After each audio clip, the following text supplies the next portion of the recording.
ونؤمن به ونتوكل عليه ونعوذ بالله من شرور أنفسنا ومن سيئات أعمالنا من يهده الله فلا مضل له ومن يضلله فلا هادي له ونشهد أن لا إله إلا الله وحده لا شريك له ونشهد أن سيدنا وحبيبنا وشفيعنا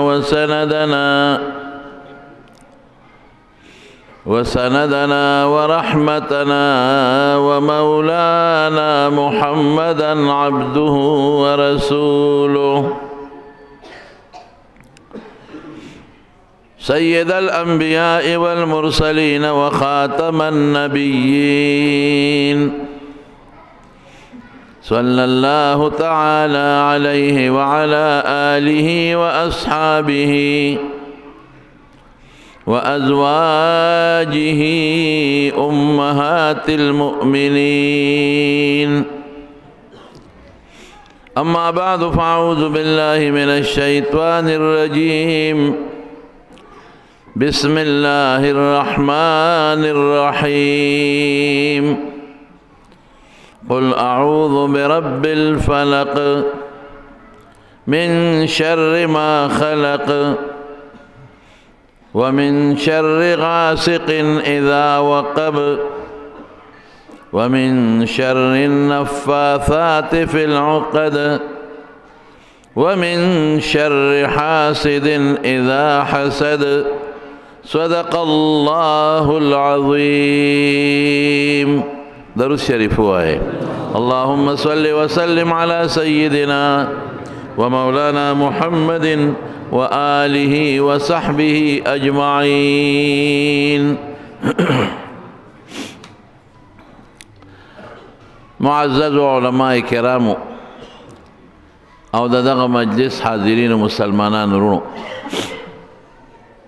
دن ستاسو په دې جمعات کې چې کم پروګرام دی دا د قرآن شریف د تفسیر او د ترجمه د ختم سره تعلق لري او زموږ ډېر ګران قدر رور د دارالعلوم نعمانیوت منزو یو مایاناز مدرس قابل جید عالم حضرت مولانا عبدالغفار صاحب حفظه الله تعالی ورعاه اگر خپل مقتدیانو سره مهنت وکړه د قرآن شریف د ترجمه او د تفسیر او نن د هغې د دوو اخیري صورتونو هغه اخیري بیان پاتې دی نو ما مولانا صاحب ته معرض وکړم زه داسې هغه پوره تفصیل ګران دی لغوندی ځکه عام دوستان دي نو هغه طالبانو په خبرو عام دوستان بیا نه رسي فائدہ به حاصله نشي نو مې زه به د دې دواړو صورتونو متعلق داسې ساده پښتو کې د وعظ او د نصیحت متعلق څه ضروري خبرې درته وکړم چې عام دوستان پې پیش زمارونو دې دواړو صورتونو ته معوذتین وایي په شریکه او د لومبي ته صورت فلق وایي دویم ته سوره الناس وایي معوذ څه ته وایي بچکون کی ته وایي امن ورکون کی ته ویل کېږي نجات ورکون کی ته ویل کېږي یو انسان ته چې تکلیف ورسېږي او بل ته وایي چې ما سره د تکلیف په دې رفع کولو کې مدد وکړه دغې مومت ته معاوض وایي حقیقت کې معاوض بچکون کې د الله ذات دی خو په دنیا کې کله کله اسبابو تم نسبت کېږي مجازن نو دې دواړو صورتونو ته موږ معوذتین په دې نسبت وایو زه به دا ټکې پکې راولم چې د الله په توفیق دا دواړه صورتونه سړی د دنیوي او اخروي یا جسمانی مادی مصائب و آلام و فتنوں نہ بچ گئے او فلق ورته ولي دا به راشي او ناس ولې وي دا به موس راشي. د دې نه مخکې یو صورت ذکر شوی دی چې هغې ته سوره اخلاص وایي. مونږ ورته د قل هو صورت وایو، د عام دوستان. هغې سره د دې څه تړون دی؟ په دې ربط کې درې قوله دي، یو د متقدمینو، یو د متاخرینو، یو پکې شاه ولی الله رحمت الله علیه محاکمه کړې. خبرې نه کوم، صرف دا به ووایم چې په دغه مخکې صورت کې د الله پاک د وحدانیت او د الله د لویو صفاتو ذکر شوی دی چې هغې سره زموږ د عقیدې تعلق دی. دا زموږ عقیده ده چې الله احد، الله یکتا دی. الله په ذات کې او په صفاتو او په کارونو افعالو کې اس قسم شریک نه لري. الله الصمد، الله پاک څومره مخلوق چې د ټول الله ته محتاج دی، خو رب العالمین چا ته محتاج نه دی، بې نیازه ورته خلق. لم یلد ولم یولد، نه بچی شته او نه پلار شته، نه نوسی شته نه بیبي شته. دا څه پکې لازمي خبرې دي. او نه پلار مور نیا نیکه بره نسب لاندې نشته. بیا راځي ولم یکن له کفوا احد، دا الله همسر او مثل هیڅوک نشته. په یو الله هر صفت خاصه چې دی کې الله سره څوک برابر نشته. دا زموږ بنیادی عقیده ده. اوس دا عقیده چې موږ خپله کړه نو موږ به جنت ته ورسو، او که دا عقیده زموږ نه لږ هم ګڼه وړه شوه بس بیا بربادي ده.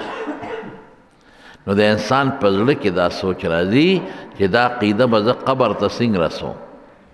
لومبې به مانه قبر کې تپوس کېږي، بلکې دا به زه جنت ته ځان سره څنګه رسوم. دا خو به انساني دشمنان په لاره کې موجود دي، رکاوټې دي، هغې مې هم نه پرېږدي. هغې هم زما د عقیده خرابول غواړي او د دې عقیدې په منځ کې بلا جنجالونه راوباسي. ما مجبوري په بعضې شرکي اعمالو د هغې نه به ځان څنګه بچ کوم. او د ټولو نه غټ دشمن ابلیس شیطان او د هغه بچي دي، هم په ما محنت کوي. د هغې نه به د عقیده د سوره اخلاص څنګه بچ کوم. نو د اخیري دو صورتونو کې الله پاک مونږ ته چل وښاو او خلاصه دا چې زما په ذات منګولې ولګوه. ما ټینګ ونیسه زما تعلیمات، زما ذات دا کلک کا په دې منګولې ولګوه. نو د سوره اخلاص د عقیده به د قبر ته څه چې جنت ته هم د سر ورسوم انشاءالله. دا مختصر مې وي، نور علما پکې ډېر بحثونه کوي. اوس د اخیری دواړو صورتونه نازل کله دي؟ نو دا په مکه شریفه کې ګورې نازل دي. په دې لیکلي دي مکیه، د هجرت نه مخکې دواړه نازل دي. اول نازل شو یو ځل رسول الله مبارک جبریل علیه السلام ته شکایت وکړ، وی ان عفریتا من الجن یکیدونی، یو سرکشه پیری دی او ما ته سکیمونه او سازشونه جوړوي. نو جبریل علیه السلام د الله پاک نه دا دواړه صورتونه راوړل. د دې ورد کوه، د دې مضمون کلک ونیسه، نو د سرکشه پیریانو د سکیمونو سازشونو نه به دې الله پاک محفوظ وساتي.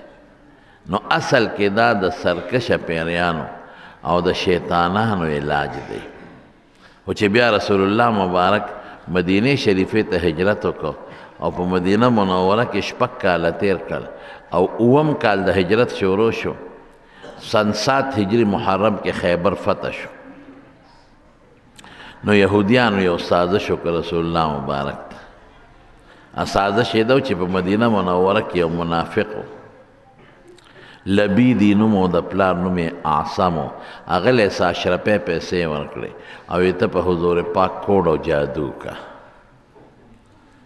دا د یهودیانو اخیری حربه و. دې نه مخکې ډېرې حربې استعمال کړي دي. غوښه کې ورته زهر اچولي دي په خیبر کې. د میچنې پلې پرې راغورځو، د هغې کوشش یې کړی دی، الله حضور پاک بچ کړی دی. د مکې کافر یې پرې راواچول هغې نه الله نبی علیه السلام بچ کړی خیري حربه وه. نو دې منافق لبید د رسول الله مبارک د سر ویښته چې ته پیدا کړل. بنده چې سر ګمنځی ویښته ته وځي د یو وینځې په واسطه هغې له پیسې ورکړې، وی دا زما برکت له پکار دی. نا ویښته وی د حضور پاک د ګمنځ یو څو غاښې مرا دا به برکت له ځان سره اکدم. نو هغې وله هغه ویښته مبارک م ورکړل او غاښې نو هغې سپېره پې کوډ او جادو که سحر یې پې وکړ او هغې له 11 غوټې ورکړې او بیا دا چې کم تارون له غوټې ورکړې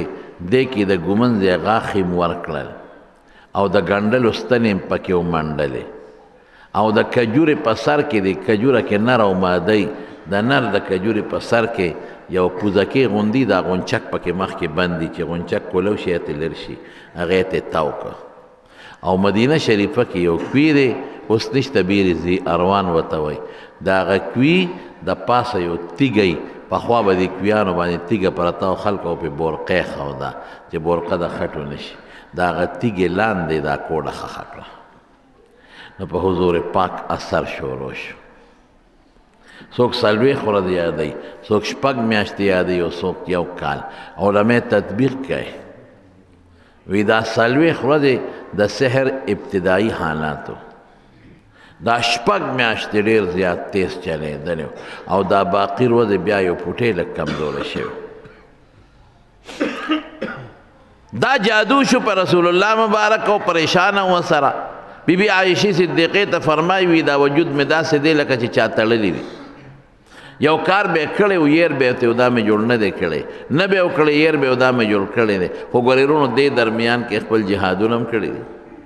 منځونه هم کړي دي، خپل تعلیم هر څه خپل اعمال یې برابر کړي. نو یو ځل ودو نو خوب یې ولیده. د پیغمبر خوب او زمونږ په خوب کې فرق دی. د پیغمبر خوب وحی تنام اعینهم ولا ینام قلوبهم. نو خوب یې ولید عایشې صدیقې ته الوی وی 2 کسره لیوم سر ته کېناسته او یو خپو ته دا یو د بل نه تپوس کوي دې سړي باندې څه چل شوی دی. بخاري کې دا جمله شته. نو هغه ورته وایي په ده سحر شوی دی. وی من طبهو سحر پې چا کړی دی؟ وی لبید پې کړی دی. وی په څه کې کړی دی؟ وی د دې د سر مبارک په ویښتو کې او د ګمنځو غاښو کې. کم ځای ښخ کړی دی؟ پلانکي کوي کې د تیږې لاندې. په څه به ختمېږي؟ نو دا 2 صورتونه یې ورته وایي په دې به ختمېږي. نو چې راویښ شو نو عایشې بیبي ته یې وایي بخاري کې راځي وایي ما له خدای پاک د خپلې بیمارۍ علاج راکړه. نو لاړه هغه کوي له صحابه ځان سره واغېستله تیږه یې پورته کړه. څوک وایي تیږه د کوي ویښ کې تیږه وه هغې کې منډلې، اختلاف پکې شته. هغه کوډه یې راوویسته، هغه موم یې ته د شمع وغورځول، هغه ستنې یې ته د ګنډلو لر کړې او د غاښونو هغه د ګومنځې غاښونه یې ته لرې کړل او واپس راغی. چې راغی عایشې بیبي ته فرمایي وی عایشې وی داسې مې وجود سپک شو چا چې څه شی تړلي او پرېنېدی. وی عایشې که هغه کوي دی وکت چې کم سره کوډه ښخه وه وی د هغې اوبه داسې څښا بدبویه وی لکه نکریزې چې بنده خوشتې کې. او د کوي په غاړه باندې چې کم بوټي د کجورو دي وی هم ډېر بد شکله او که ان رؤوسها رؤوس الشیاطین. عرب د بد شکله شي تشبیه د شیطان د سر سره ورکوي. د دې وجه نه زموږ علما لیکي چې د کوډې او د جادو اثر دا په نباتاتو او په جماداتو هم کېږي. عایشه بیبي ورته وایي د الله رسوله تحقیق نه کې معلومات بوالو چې چا دا کړي چې سزا وله ورکو. رسول الله مبارک له خدای پاک ډېر ښکلې خوی ورکړی. وایي عایشې زه اسم خدای پاک جوړ کړم د خدای مخلوق ته ولې تکلیف ورسو خلک یې معاف کړه. نو دا د دغې سحر د دم دپاره راغلی. یو فرشته جبریل علیه السلام و بل میکائیل علیه السلام. زموږ بعضې وروڼه وایي وی دا سحر په حضور پاک نه دی شوی وی.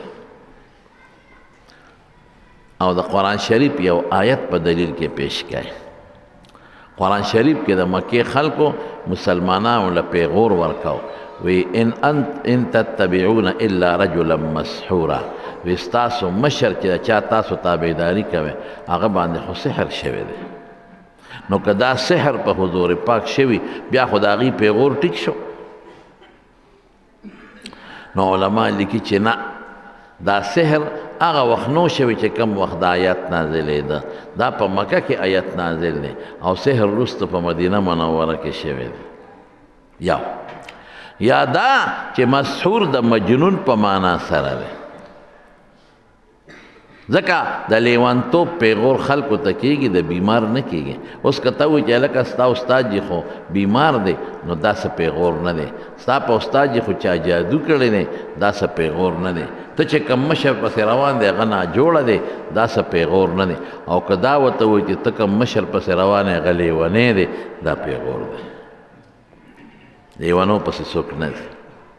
نو دا د بخاري مسلم او تقریبا د ټولو صحاحو روایت دی چې نبي علیه السلام باندې سحر جادو شوی دا د هغې علاج دی سحر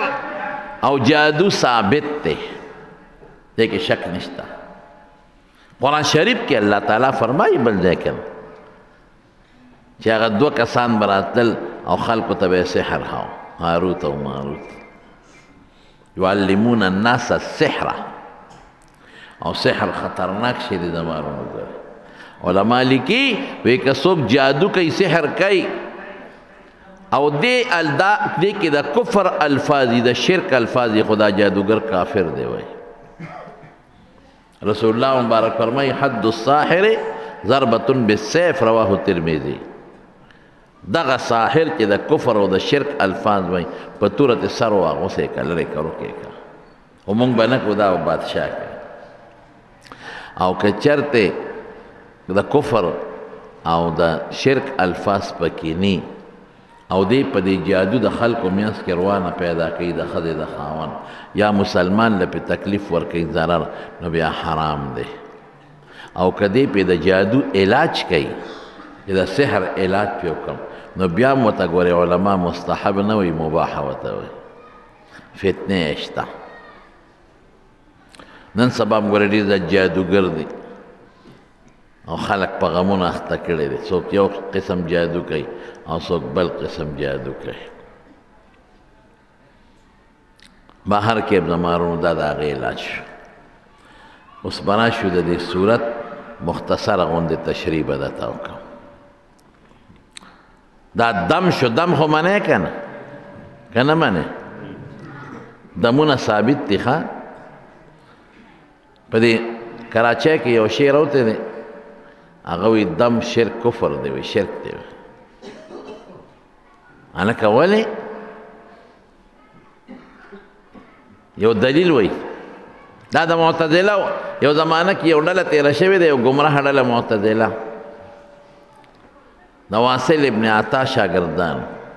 هغوی به مې دمونه نشته ولې نشته وی رسول الله مبارک فرمایي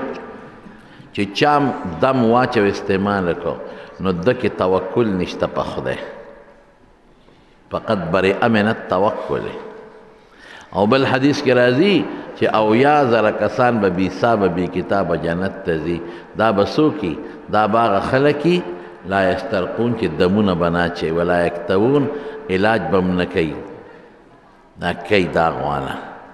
وعلى ربهم یتوکلون په الله به بروسه کوي دا یو زمانه کې یو معتزلي ملا او زمونږ د اهل سنت والجماعت یو ملا سره په دم مناظره راغلی وه معتزلي ملا وی دم نشته په شریعت کې زمونږ ملا صاحب وی شته د بادشاه دربار کې مناظره وه نو معتزلي دغه خپل دلایل هم یو عقلي خبره وکړه د عقلي خبره د خلکو ذهن نه لي وی دم څه شی دی وی دا خو د خولې هوا ده چوپ یو سړي باندې چوپ کې نو دا خو د خولې په هوا ده چې نه بیماري نه ختمېږي یو سړی ناجوړه دی غاښ یې خوږېږي ته پوکي نه چې پکې ورته ولګوه والله که دا دړ ولخه کړي د هغه خېټه خوږېږي دستونه مې دي ته چوپ چوپ چوپ چوپ چوپ نه چې ښه مضبوط هغه پرشر والا پکې ورته ولګوه نو هم به دې نو د خلکو ذهن دا خبره واغېشته واقعي دا خو ته چوپ او پوک دی په چوپ او پوک کې څه شی دی چې دا خبره یې وکړه زمونږ مولانا صاحب هوښیار بس هغه ورته وایي ستا ښځه او ستا خور او ستا مور ته دم نه منې ورېږه ستا داسې ستا داسې هم معتزلي ملا وي خدای ملا لیونی شو که څه چل پوه شو په کنځلو سر شو او فوراً یې بادشاه ته مخ ور واړو وی بادشاه ته سلامت دا خو ستا بېعزتي وکړه او ستا د دربار بېعزتي یې وکړه ځکه ستا ځای کې زه کنځلم چې دلیل ورسره نشته په کنځلو ملا صاحب سر شو بادشاه م غوسه شو وی کوتک ته یې ګوتې کړی ملا صاحب ته وی سربند یې وباسم دا سره چې دلیل نشته د دم شرعي ثبوت دلیل ثبوت نو ته کنځلې کې او دا خو زما د دربار بېعزتي وکړه چې زما دربار کې ته کنځل کې وی صاحب ولې غوسه شوې وی کنځل دې وکړل بادشاه م رګونو پړسېدل او د معتزلي سترګې وپړسېد دا ملا صاحب ورته وایي دا خو زما د خولې نه هوا ووته وی ته خو خپله وایي چې په هوا کې څه زور نشته د هوا زور دې ولیده که نه خواجه بختیار کاکی رحمت الله علیه ناستو په یو مجلس کې ابو علي ابن سینا هم ناست دی ابو علي ابن سینا د بادشاه حکیم دی ډېره لویه پویه خدای ورکړې ډېره پویه ابو علي ابن سینا د هغه سترګو نظر د غوږونو قوت سماعت دا ډېر زیات تیز و دومره تیز و چې ده به د شپې کتاب کته مطالعه به یې کوله صاحب د نبراس لیکلی دا واقع نو بادشاه ته وی بادشاه سلامت په دې بازار کې مسګر دي مس تاسو نه پیژنئ پخوا به یې دا لوښي جوړول دا پېښور کې به دا د زیړو لوښي او د سپینو لوښي به یې جوړول وی مسګران د شپې ټکار کوي کار کوي زه مطالعه نشم کولی دا ټکار پې بند کړه نو بادشاه مسګرو ته ویله که د شپې به ټک ټوک نه کوئ زما حکیم صاحب مطالعه کوي د ورځې کار کوئ څه موده تېره شوه نو بادشاه ته چا وی دا جوړ زما په خیال په دې حکیم صاحب ستا دوی چې ته لوښې ګران خرڅ کړی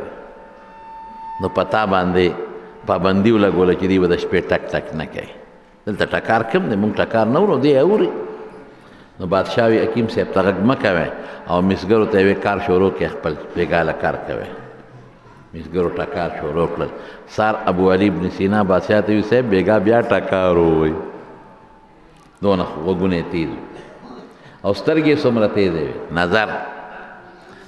یو ځل بادشاه دوربین جوړ کړ وی بادشاه سلامت په دې څه کې وی دا چې قافله لرې ځای نه را روانې نو ما ته به ښکاري ابو علي ابن سینا ورته ما ځان سره کښېنه زه به درته وایم که نه وی ته به څنګه وې وی ستا له دوربین نه مې نظر تیز دی وی راځه به راوختل بادشاه په دوربین کې ګوري او ابو علي ابن سینا داسې ګوري بادشاه ورته وایه قافله اینې وی او وی څه دي پکې وی دومره خره دي دومره اسونه دي دا خلک دي دا اوښانو دا رنګونه دي او یې صاحب خواږه خوري چې را روان دي خواږه خوري بادشاه ورته وایي چې دا نورې خبرې خو دې ټیک وکړې واقعي ما ته دوربین کې هم داسې ښکاري خو خواږو تپوس خو دغه نه پته لګي دا جبې نه نو تا ته څه پته لګي چې خواږه خوري وی مچان پې بنګېږي مچان یې هم لیدل وی په دې خوراک مچان بنګېږي دومره د سترګو نظر تیز و او حافظه څومره تیزه وه پته شته راته یو ځل د کشتۍ په سفر روانو یو سړی ورسره و هغه سړي سره کتاب دی او څه شعرونه یادوي ابو علي ابن سینا ته بچې دا څه دي وی دا مې د بادشاه په مدحه کې یو قصیده جوړه کړې ده د هغه په صفت کې یو نظم نو وړم بادشاهانو به خلکو نظمونه وي صفتونه به کول نو بادشاه به انعام ورکو وی ته راکه چې وی کته وی ها واله چې بادشاه دربار ولګېده ابو علي ابن سینا راغی په تخت ورسره ناست دی اوس خو شکل بدل دی اوس خو خشته جامې چولی بادشاه سره ناست دی هغه هلک پاسېد بادشاه سلامت یو قصیده مې جوړه کړې ده د بادشاه په صفت کې وی واوروه چې قصیده سین شروع کړه او داسې یو څلور پنځه قطعې یې وکړې نو ابو علي ابن سینا بادشاه سلامت دا هلک دوکه کوي وی څه دوکه کوي وی دا پردی ده ده پکې خپل نوم اچولی دی دا پې بنده که پردی تا نه پس چل ولی نام اخلي بادشاه هغه هلک ته ویل لکه پردی قصیده دې شروع کړه وی قسم په خدای زما ده وی زما د حکیم صاحب خوی چې دا پردی ده او ده پکې نوم در نه کړی دی هغه هلک وی دا حکیم صاحب دی واورئ که نه چې پردی ده دا یو ما ته معلومه ده یو خدای ته ما جوړه کړې ده او چا ته مې ورولې نه تا ته یو څه زه دا یو کړی دوه خو درې خو ما ووی باخر یې ورپسې دی ووی وی حکیم صاحب رښتیا که پردی وي خو تا ته به یاد وي یاده مې ده وی وایه قصیدې فر پر وی ودې لیدل ما ته یاد ده دا خو پردی قصیده له مخکې چا جوړه کړې ده ده پکې خپل نوم وردننه کړی دی بادشاه هغه سړي متعلق اډر وکړو جیل کې واچوي حکیم صاحب ورته وي بادشاه سلامت خیر دی لک دی کشر دی زه سپارش کوم ما پې کا ما پې کا چې حکیم صاحب په اس سور دی دربار نوځي هغه هلک په تلار کې ولاړ دی اسې کلک ده واګې نه ونیوه وی وایه که نه دا قصیده تا د کوم ځای نه زده کړې وه دا خو ما ته پته ده ما جوړه کړې ده د بل چا نه ده یو زه خبر یم یو خدای خبر دی ما دوه کړی باقي ټوله تا ووی حکیم صاحب ورته هغه کشتی کې چې دواړه روانو یاد دي چې تا راکړه و مې که ته یاده شوه که دومره مضبوطه حافظه خدای پاک ورکړې دا ولې د معلوم دا ټکې واوروس دې خلکو به د خپلو علومو خدمت کوه د هغې علومو دپاره به چې کوم اسباب پکار و د هغې به یې پوره خیال ساته د نظر هغه شی به یې نه خوړه هغه څیز نه به یې ځان ساته چې نظر ته نقصان رسوي هغه څیز نه به یې ځان ساته چې غوږ ته نقصان رسوي هغه څیز نه به یې ځان ساته چې حافظې ته نقصان رسوي چې زما حافظه زما غوږ زما سترګې هر څه برابري او زه پې خپل خدمت وکړم زمونږ په شانتې نه چې کوم شی مخې راځي نو ډس دی وباسه زمونږ په حضرت امام ابو حنیفه رحمت الله علیه یو ځل چا اعتراض وکړ دا کوفي اوسېدونکي و کوفه کې کبان ډېر زیات به خلکو خوړل او کب چې څوک ډېر خوري حافظه کمزوري کېږي دوه څیزونه حافظه نقصان نه کوي د خوراک په باب کې یو کب دا ګرم دی ډېر زیات ګرم څیز دا حافظه کمزوري کوي او یو پارامې چرګ پارامي چرګ نه خو بالکل ځان ساته ماله خو دې نه یاد کړي زه اکثر پارامي چرګانو متعلق د خلکو ته دې نه ځان ساته نو ما ته یو سړي وي پېښور کې وي څه چل دی پکې مې درې نقصانه دي پکې یو خو دې بانګ نه وایي نو چې چرګ یو بانګ نه وي نو خدای دې بې خو بس د چرګ خاصیت خدای دی چې بانګ به وایي او قلط قلط خو به کوي نه په ده کې قلط قلط شته او نه پکې بانګ شته نمبر 1 نمبر 2 دا ده چې دا ډېر بې غیرته دی ګوره تاسو خو دا معیاري او د شولګرې د علاقې اوسېدونکي کورني چرګان به درکره ډېري چې یو رکوټې چرګوټې په کور کې وي که نه او د بار نه ته غټ چرګ راوله دې رکوټې چرګوټې څومره نخرې جوړې کړي کړت او کړت او کله وزر داسې کوي او کله دا بل شان کوي او کله یو تخپه وي او کله بل هغه پردي چرګ ته وایي چې آخر تا مجال سره چې زما کور ته رالی دا چې کم دلته تاویږي را تاویږي دا خو زما محترمې دي ته ولې د کمې رالی د زوري نی خو ټونګې مونګې وایي او پارامي چرګ کې به دا قصه نه اورېدل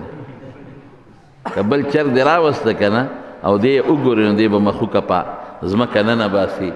انفل فی الماء و یستن فی السما بغیرته وي او دریم کار به یم درته پټ غوندې په شپیلي کې ووایم ځکه د اواز مې لرې ځي ادا چې سړیتوب پکې نشته په دې خبره پوهېږې که پوه نه شوې پوه شوې که نه سړیتوب پکې نشته نو زه خلکو ته یم ګورې مې خورئ کم وخوړه دا درې صفتونه در کې پیدا کېږي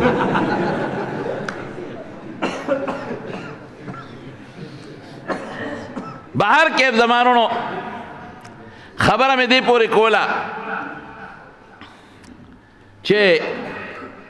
ابو علی ابن امام ابو حنیفه باندې نو چې څوک پارامي چرګان ډېر خوري حافظه به کمزوري کېږي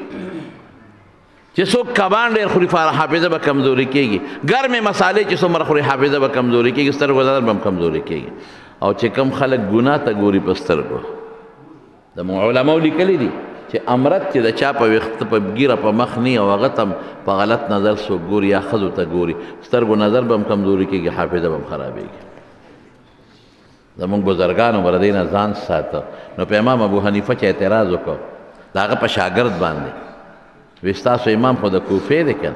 هغه امام صاحب پسې لاړ وی صاحب په ما خو چې اعتراض وکړ چې ستاسو امام د کوفې دی مطلب دا چې دی خو به کبان خوري حافظه کمزورې ده امام صاحب ورته وی بلکل زه د کوفې یم خو چې کله نه داسې پخه به د پیشې یم ګورې ما کب نه دی خوړلی حلال شی دی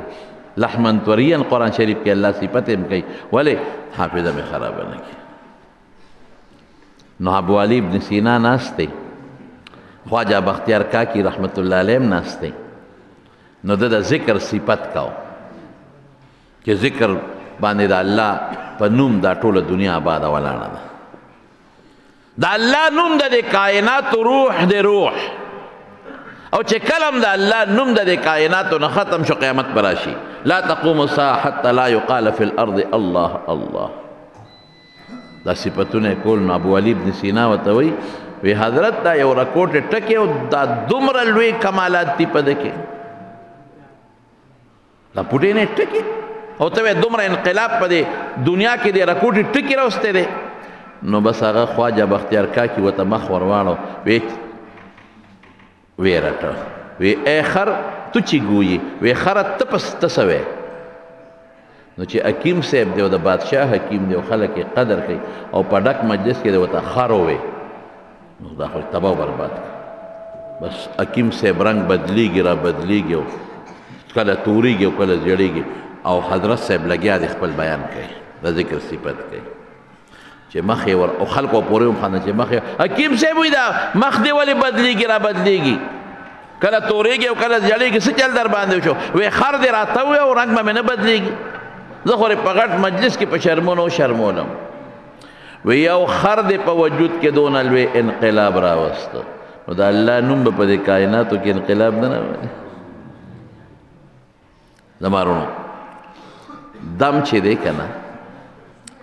دا ثابت دی رسول الله مبارکم دمونه اچولی دی حضرت حسن او حضرت حسین به راوستل اعیذکما بکلمات الله التامات من شر ما خلق وشر كل شیطان هام وعین لامه چوف پیکلی وی بچے وی ابراہیم علیہ السلام با پخپلو بچو پہ اسحاق و پہ اسماعیل دا دمچم پہ صحابو بے امدمچم گوتا مبارک بے واغشتا پہ خلکے پزمک بے راخ کو دا مریض پہ تندی بے راخ کا تربتو اردنا بریقت بازنا لیشفی سقیمنا باذن ربنا خور دا مدینه لانا زمان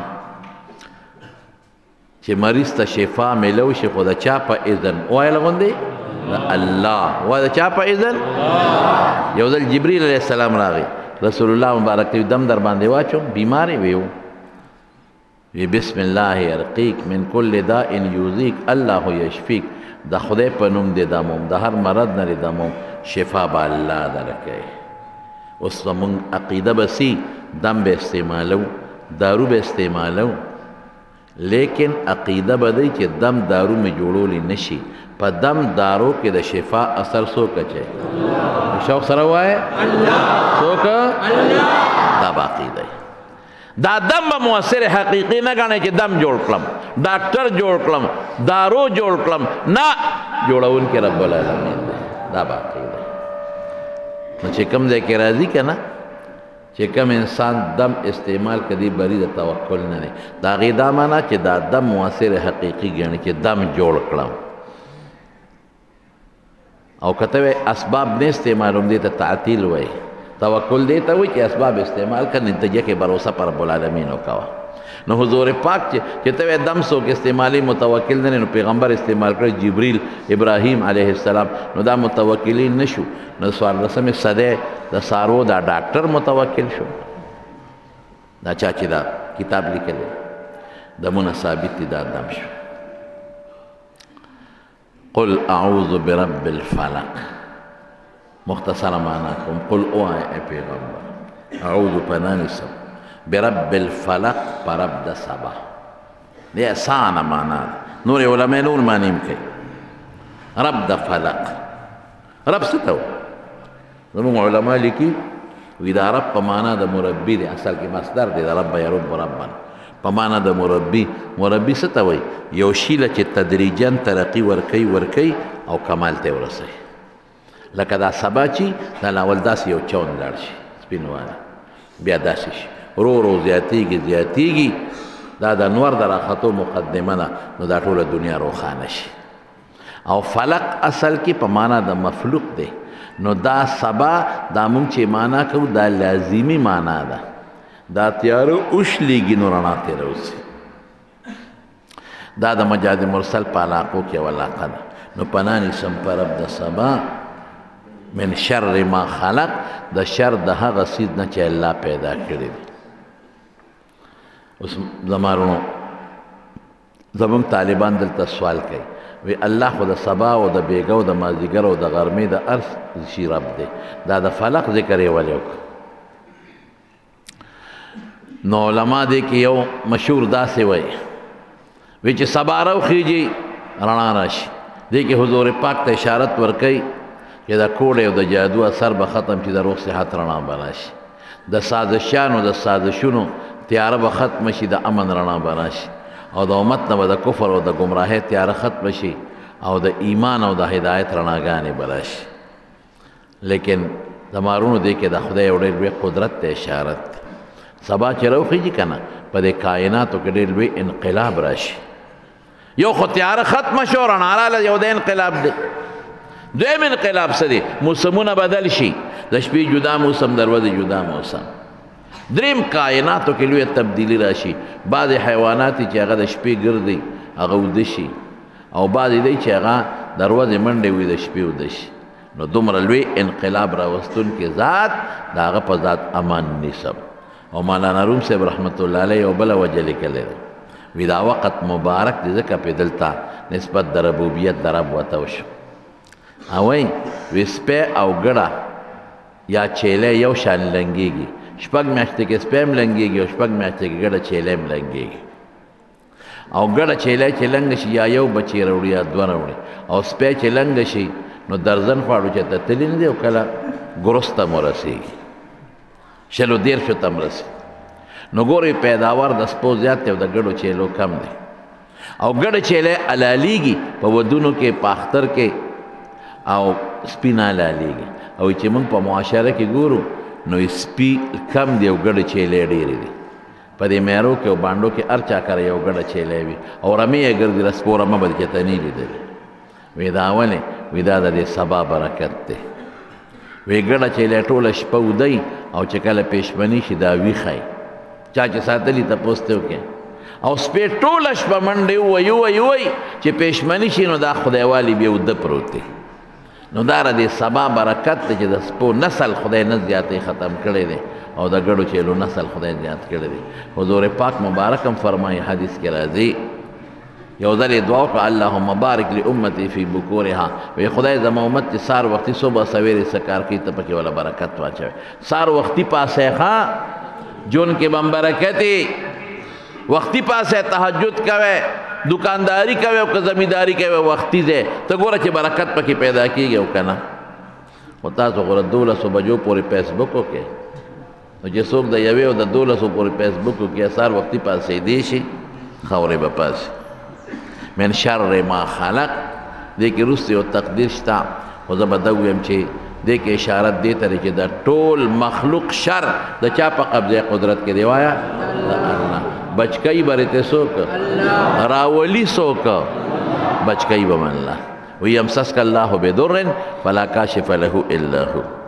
ومن شر غاسق پناه نیسم د شر د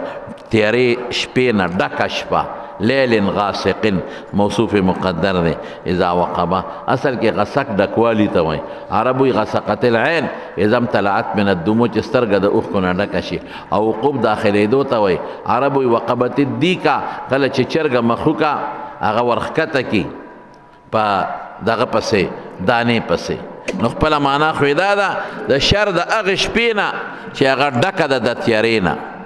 اذا وقبه، او چې کله دا تیاره دا په ګوټ ګوټ کې ورننوځي. نو زموږ علما اسانه معنا کوي د شر د تیارې شپې نه چې خوره شي. دی ولې ووې؟ دې کې دې خبرې ته اشارت دی چې ګوره د ورځې خو بیا هم سړی ځان ساتلی شي، او د شپې ځان ساتل ګران. زمیندار چې بخور کوي د شپې د دشمن نه ځان ساتل ورته ګراني، اساني که ګراني ورته ګرانه ده که. عموما سحر ډاکه د شپې کېږي، غل د شپې حمله کوي، دشمن د شپې حمله کوي، بعضې حیوانات د شپې روځي، د ورځې په رڼا کې خدای پاک ختم کړي. ومن شر النفاثات پناه نیسم د شر د هغې نفسونو نه چې پوکي وي فی العقد په غوټو کې. هغه حیوانات چې په غوټو کې پوکي وي، هغه نفسونه چې په غوټو کې پوکي وي، چونکې دا د سحر دم دی نو ځکه یې د نفاثات ذکر وکړه. نمبر 1. نمبر 2 د شیطان دمم دی. رسول الله مبارک فرمایي وی شیطان راځي نو په دې سټ دلته کښېني، خپل تارونه مارونه یې راوړي، نو هغې له 3 غوټې ورکوي او په هره غوټه باندې دمه چې علیک لیل طویل فرق. ومن شر حاسد پناه نیسم د شر د حاسد کینهګر نه اذا حسده چې کله کینه خوره کړي ظاهر یې کړي. دی ولې ذکر وکړه؟ ځکه بنا د سکیم سازش او بنا د جادو کوړې دا په حسد دی. د مارونو حسد څه ته وایي؟ زمونږ طالبان خو تمني و زوال النعمت عن المنعم علیه، یعنی زه به پښتو کې ویم دا سوچ کول چې خدای دله د علم ولې ورکړی دی، چې د علم نه وي، دا مال یې نه وي، د عزت یې نه وي، دا بچي نه وي، دا دولت یې نه وي، دې ته حسد وایي. دا ډېر خطرناک جرم دی د مارونو پرې. یو حدیث کې راځي طبرانی معجم کبیر کې دی، رسول الله مبارک فرمایي چې د چا په زړه کې مسلمان ته بې ځایه حسد دا بې ځایه پکې موږ د نورو نصوصو د وجې نه لګو. نو لیلة القدر په هغه خاص وخت کې که ده ته پته ولګي د دعا خدای پاک نه قبلوي. او د عرفات په میدان کې بل حدیث کې راځي الله ګناهګار هم بخي، وي دا ګناهګار دی وي دا مې پکې وبخه، لیکن چې د چا په زړه کې بل مسلمان ته بې ځایه حسد کینی نو د قیامت په هغه میدان کې هم دی خدای پاک، د محشر په میدان کې هم دی خدای پاک نه بخي. دا ولې؟ ځکه حاسد سړی په خدای اعتراض کوي، دا نعمتونه خو خدای ورکړي ورته وایي دا ولې؟ دویم تا ته ځان د خدای نه جوړ پوی ښکاري چې تا ولې ورکول ته جوړ نه پوهېدې او خدای راته بې انصافه ښکاري، نو په خدای ولې اعتراض کوې؟ خو دا بې ځایه ټکي مونږ ځکه ولګوو چې بعضې وخت کې د انسان په زړه کې خامخا غیر اختیاري د ظالم سره حسد پیدا کېږي. یو ظالم چې ظلم کوي که نه نو د خلکو زړه کې راځي چېرې چې دا طاقت د ده نه مې نو ډېره ښه به وه. او اذا حسده ولې وایي؟ وایي چې حسد پټي نو ضرر یې ده ته دی، او چې کله یې ښکاره کي نو بل ته ضرر رسوي. زه اکثر طالبانو ته ویم د حاسد سړي دپاره دا سزا ډېره ده چې هغه یې خپلو خوړه. یو غبطه د پسخېدل، دا سوچ تمنا کول د د علم د خدای د ده نصیب کې خو داسې زما کې شي نو ښه به، دا د مال د د خدای نصیب کې خو که دا زما وي نو ښه به، نه په ښه کې ښه ده او په بدو کې بده ده. یو سړي له مال خدای ورکړی دی او هغه پې جومات جوړی دی، وی یاره که داسې زما وي ما به هم جومات جوړ کړی وي، دا ثواب دی. او یو سړي له خدای مال ورکړی دی هغه پې ډمې ګڼئ او ته ویاره که داسې مال زما وي زه به هم ډمې ګڼم، دا بیا ګناه ده. نو بنا د دې ټولو څیزونو په حسد به دې ذکر کړه. د دویم صورت معنا هم کوم، قل ووایه پیغمبره اعوذ پناه نیسم برب الناس په رب د انسانانو. د ټولو انسانانو رب څوک دی؟ الله پاک. رب مربي د یوازې په ظاهر کې نه، د مورګېډه کې نطفه ور ور وې غټوله علقه، بیا مدغته جوړه شوه، بیا وله خدای ښکلي وجود ورکړ ته یې نشونما کوي، بیا بار راوسته، چې بار یې راوسته ماشوم لویی لویی څومره ښکلی شکل یې ورکو، زلمیتوب ته یې ورسو. دې ذات ته چې دا په انسان دا مختلف حالات راولي، د نطفې نه ځوانۍ او بوډاوالي ته راورسوي، دې ذات ته رب الناس وایي.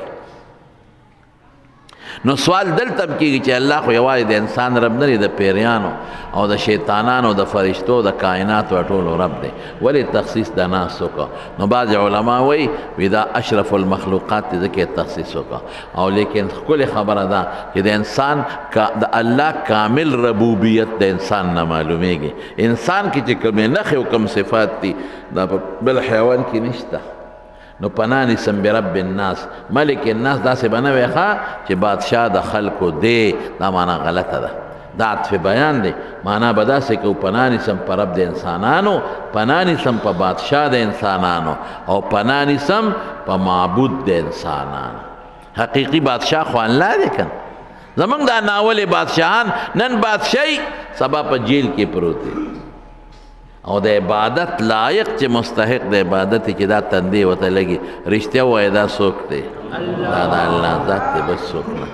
په دې ذات درې مستعاذ به شو ښه، ځکه خبره همه ده. پناه نیسم د شر د وسوسې چونکي نه. وسواس اسم مصدر دی، یا به زی مقدر کو یا په معنا د موسوس. هلکه وسوسه څه ته وایي؟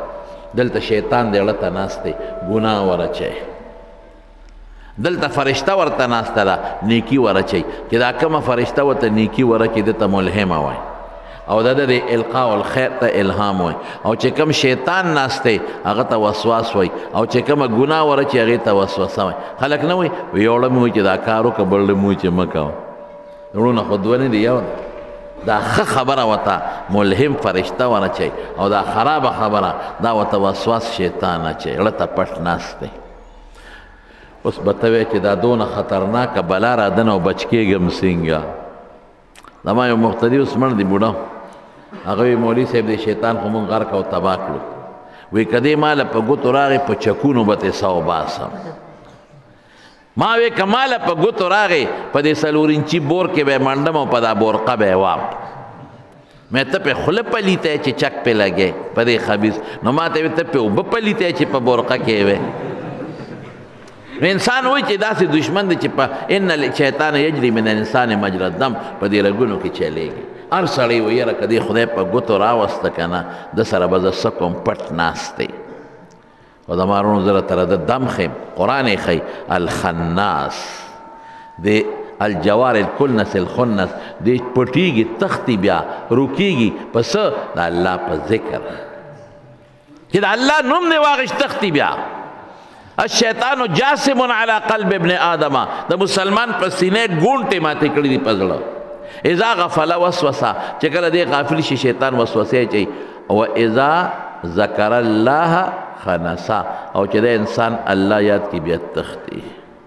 د دم شو. نور خود دې خدایواله سړی نه پرېږدي، پاره طریقه مولا له په یو جامه کې راتاویږي، مونږ هم ته والله که خلاص یو. زمونږ ډېر خطرناک دی، مولیانو هغه شیطان نه دی ډېر خطرناکي، دومره خطرناکي هغه له خو معمولي خو له نه رالیږي که نه، هغه له داسې شی رالیږي چې دا مولا راوپرځوي. یو سړی د دیوال سوري ته ناست ملاستو خوب ودو، شیطان راغی ویله خو پاسه دیوال غورځېږي، نو پیسه چې پیسه واقعي دیوال را پرېوت. زه یې ورمنډه کې پیر صاحب خدای سره خو کړه، ته څوک یې؟ زه خو د مرګه بچ کړم. وی زه خو پیر صاحب نه یم. وی ته څوک یې؟ وی د شیطان. مړه شیطان ته ګورو، د خیر کار ته ګوره، مونږ دې د مرګه بچ کړو او ته وایې زه شیطان یم. وی قسم دی چې شیطان یم. وی ما سره د ښېګړه ولې وکړه، که دې د نه وې پاسولی او دیوال را پروت وي مړ به ومه. وی ظالمه ما ځکه پاسولی چې که ما نه وې پاسولی او دیوال را پروتې وي شهید کېدې، تا به هم راته په جنت فردوس کې مټې والې، شهادت نه مې بچ کړې. دومره غټ رذیل دی نو.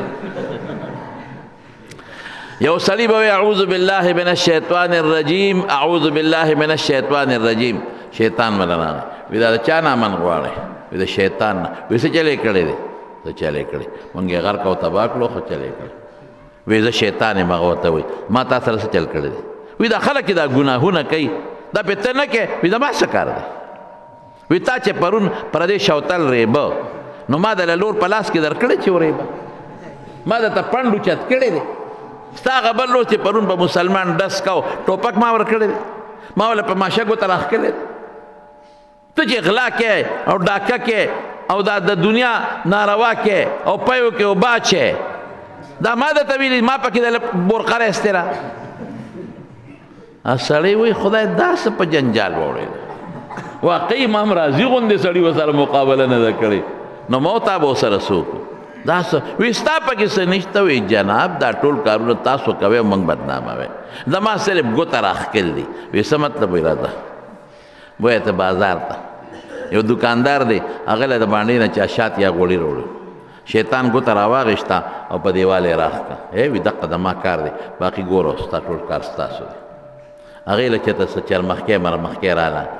د دکاندار پیشو ساتلی وه مګو له پخوا کچه دکانونه که نه، هغې ور ټوپ کړې په هغه چرمخکۍ باندې پیشو. د بانډیسي چې د بار نه راغلی سره سپی و، هغه ور ټوپ کړې په پیشو باندې. دکاندار وی سپی دې منې کا، زما پیشو مګو له ساتلی رالی ما ته کړه. هغه غریب چې تر څو سپی راښکنو پیشو یې بېغمه کړې وه. دکاندار تور اوچته کړه چې ډس شوه سپی یې ووه. ګاک وی خوارشي قیمتي سپی دې راله مړ کړه، مه وهه چې ډس شو. ګاک لګي شو، دکاندار یې په توره ومړی کړه. ګاک هغه د دکاندار وروڼه راغلل، او دا بلې په تورو مړی که ختم ورته یې ودلیده دا تورې ما در کړې دا اول ټکول تاسو وکړل ما خو صرف ګوته راښکلې وي د خر بچیه خو چل خو دې په دا ګوته کې وکړ تا ته چا وي چې دا ګوتې راکاږه او بیا د اړه کې دا تاسو اړه ته ناست یې نه په اړه کې نو دې په مختلفو طریقو سړی خرابوي یو خبره مې خولې له راله خو زه وبه یې کړمه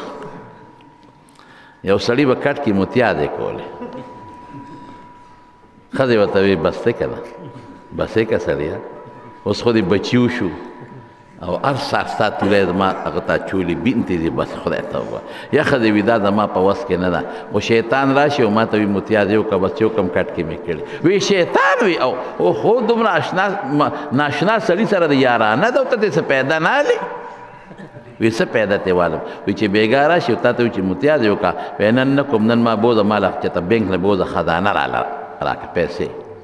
ښه ده ټیک شو اوس چې سار شیطان د شپې وله راغی وي راپاسه متیاز یې وکړي ټول عمر دې راباندې متیاز یې وکړې نن به مال راکې بینک کې وی راځه زما ستا یارانه ده بینک له یې بوت چې بویه ته وي شابه دا پیسې دې راله پنډې وتړه اوس خو خوب یې نه کنه چې پنډې وتړه او را روان شو نو شیطان پې هغه څوکیدار راویښ کوي سړی مال وړي چې دې څنګه پنډ په شا دی او ځي څوکیدار را منډه کړې دې شیطان ته وي خوار چې هم دې را باندې غلا وکړه هم دې سړی را پاسو اوس څوک هم ور خو جلندر وي دیوال ته ټوپ کا دیوال ته ټوپ کا څوکیدار ته خپې نه ونیسه څوکیدار خپې نه ونیو یو ته وي بیدار شو بل ته وي غلا کړه خپې نه ونیو او دې اوس بره دی او شی په سر دی اوس ورته وایي چې خدای دې تباه کړه اوس څوک هم وي غول پې د پاسه وکړه هله به دې پرېږدي خو جنډره دې ورکړې که نه نه خو خودو خوب و کټ کې غول وکړه ښځې وې خدای دې تباه و برباد کا نور کله به تشي متیاز یې کویدن خو ټول کټ لړلی دی خدای دې تباه کا دا بین او دا ټوله دنیا خو خو تا راته وي چې شیطان نه خزانه غواړه نو والله کم پریدي ګورې ښه که یارانه ورسره کوې که نه غول به رانه وباسي غول پریدي نه ابو جهل نه غلو نه وستل عتبه نه غلو نه وستل فرعون نه غلو نه وستل ته چې تللی وم فرعون ته مصر ته عجیبګر ته میوزیم ته نو ملګرو ته مې فرعون له ځو ګورې د ملاقات نیتو نه کې د زیارت نیتو نه کې ګورې کفر ته به لاړ شي تعظیم به نه کوو وی په څه نیت ورشو ما وی د پیغور په نیت رسول الله مبارک قلیب بدر هغه کوی ته تللی ابو جهل له پیغور ورکاو په دې نیت ورځو یاره چې ورلم کنه دی په صندوق کې بند و دا 12 فرائض پراته دي صندوق کې بند ما ته خبيثا ای دوسا تیزنا تاوی انا ربکم الاعلى تاسو لوی خدایم د سپېمو ته دی وګوره د غاښونو ته دی وګوره د لاس ته دی خپې ته ما پرېږده چې دی باندې بیا لوچ وي اوس زمارونو شیطان سره یارانه به نه کوو دا زمونږ د نیکه دشمن دی زمونږ نیکه او نیا آدم علیه السلام او حوا قرآن شریف کې الله ینزع عنهما لباسهما په جنت کې پیدا سه کار وکړي جامې ته لاړ او بیا په ځان باندې فتفقا یخصفان علیهما من ورق الجنه بیا پاڼې په ځان پورې کول او کته دې خطرناک نه به څنګه بچ کوم ان کید الشیطان کان ضعیفا الخناس الذي يوسوس في صدور الناس وسوسه کی د خلق په سینو کې مراد نظرونه دي من الجنه والناس دوړلې دي یو د پیری د ذات تر چې د ابلیس دی نه پیریو والجان خلقناه من قبل من نار السموم لکه اختلاف پکې شته خو راجح ده سره یو د انسان د ذات نری د انسان د ذات شیطان کم یو دی یاتي لهؤلاء بوجه ولهؤلاء دته په یو مخرج دی بل ته په بل مخرج رسول الله مبارک فرمای من کان ذا وجهین فی الدنیا کان له یوم القیامت لسان من نار هغه څوک چې هغه دو پړیقې د قیامت ورځ به په خوله کې د اور جبه تاویږي راتاویږي قیامت پر ورځ به په خوله کې د اور جبه تاویږي راتاویږي نو دا دینه به مونږ ځان ساتو دمارونو دا خو د دې صورت څخه مختصر تشریح مې درته وکړه ډېره مختصر اوس زه تاسو ته یوه خبره بله کوم د قرآن شریف د نازلولو اصل مقصد دا دی چې د دې په تفسیر او په ترجمه ګورې موږ ځان پوهېږو دا د رب العالمین د طرف نه یو خط دی موږ ته یې رالیږلی دی چې ستا پلار په سعودي کې او تا ته خط راولېږي نو خط به پړاو کې که نه صندوق کې به دی نه نه صندوق کې به کېدی رومال به دې تاو کې شمش به پې پورې کې او کله کله به رالي چې زوی خط مې دی داسې نه ده که په عربۍ پوهېږي خپله وګوره په اردو که نه پوهېږي بل استاد یو څه دی زوی مې پلار مې خط لېږی ته وګوره دې کې څه دي دقه رنګې دا قرآن د الله خط دی د قیامت په ورځ به د دې تپوس موږ نه الله کوي نو په دې ځان پوه کې دی کې الله ډېر څیزونه غوښتلي دي نو تاسو له خو رب العالمین یو ډېر ښکلی عالم درکړی دی مولانا عبدالغفار صاحب ډېر جید عالم دی الحمدلله او ښکلی مدرس دی زموږ دارالعلوم نعمانیه عثمانزو کې زموږ نور علما کرام هم ډېر شي الحمدلله راغلي نو د ده نه دا فایده والی چې دا د قرآن شریف تفسیر بار بار وکړي ښه مولانا صاحب بیا ورته شروع بندوی ما یو گھنٹہ مرقات یو حدیث نقل کړی دی کتاب العلم کې هغې کې ساعت ته خو زه به ته ګنټه والم زه چې یو گھنټه څوک چاته دین وښیي یا زده کړي او د قرآن نه لوی دین بل نشته سرچشمه خدا دی د یوې گھنټې په برکت به الله دې ښودونکي او زده کوونکي له د 40 گھنټو قبول شوی نفل عبادت ثواب ورکړي بل د علم په طلب کې چې مړ شوی قرآن نه لوی علم بل شته په خپل کټ پوزي کې مړ شوی الله به د شهادت اجر دله درکړي بل دا دواړه صورتونه او قل یا ایها الکافرون سوره اخلاص چې کله اوده کېږي نو دا په لاس چوپ کوئ په ځان لاس راکاږئ ښه دا د حضور پاک مبارک عمل نو الله پاک دې ستاسو را ترجمه په خپل دربار کې قبوله کړي بس په دې خبره اکتفا ځکه کوم چې زه ډېر زیات ستړی یم سهار نه میلمانه بیا د جمعې تقریر بیا یو بل سکول هلته چا بوتلی وم هغې کې بیان وی دوا وکړه او میانځ کې چې ورغلې لوډ سپیکر یې راته ایښودی و وي دا ټول خلک خو تقریر غواړي هلکه تا خو ما ته وی چې صرف دوا وکړه وي دوا به ورپسې وکړې که نه تقریر هم شو دوا هم شوه بیا بل دی یو مدرسه هلته لاړو بیا دلته رالو مولانا صاحب سره زړه مینه ده محبت دی الحمدلله تاسو په دې دومره اجتماع او دومره زیات تعداد راتلو ډېر زیات خوشحاله هم شوم او سم تاسو ښه خلک یې د چینی خلک ماشاءالله دا خو د مشر مولانا عبدالصمد صاحب رحمت الله علیه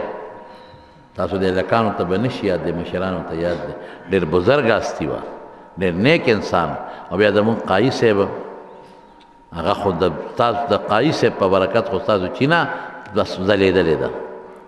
نو اگر چې و په پنجاب کې خو ستاسو دا کلي د کوم دی قایي صاحب چې دی نو دا د چینې دی نو اوس هم الحمدلله په چینه کې ګڼ شمېر علما کرام دي د دین دین زده کې فایده ترې واخلئ الله پاک دې مجلس قبول کی او الله دې دا ترجمه مقبوله کی تاسو دې الله د دنیا او د آخر خیر او برکت درکړي و آخر دعوانا ان الحمد لله رب العالمین په جمع ټول یو ځل درود شریف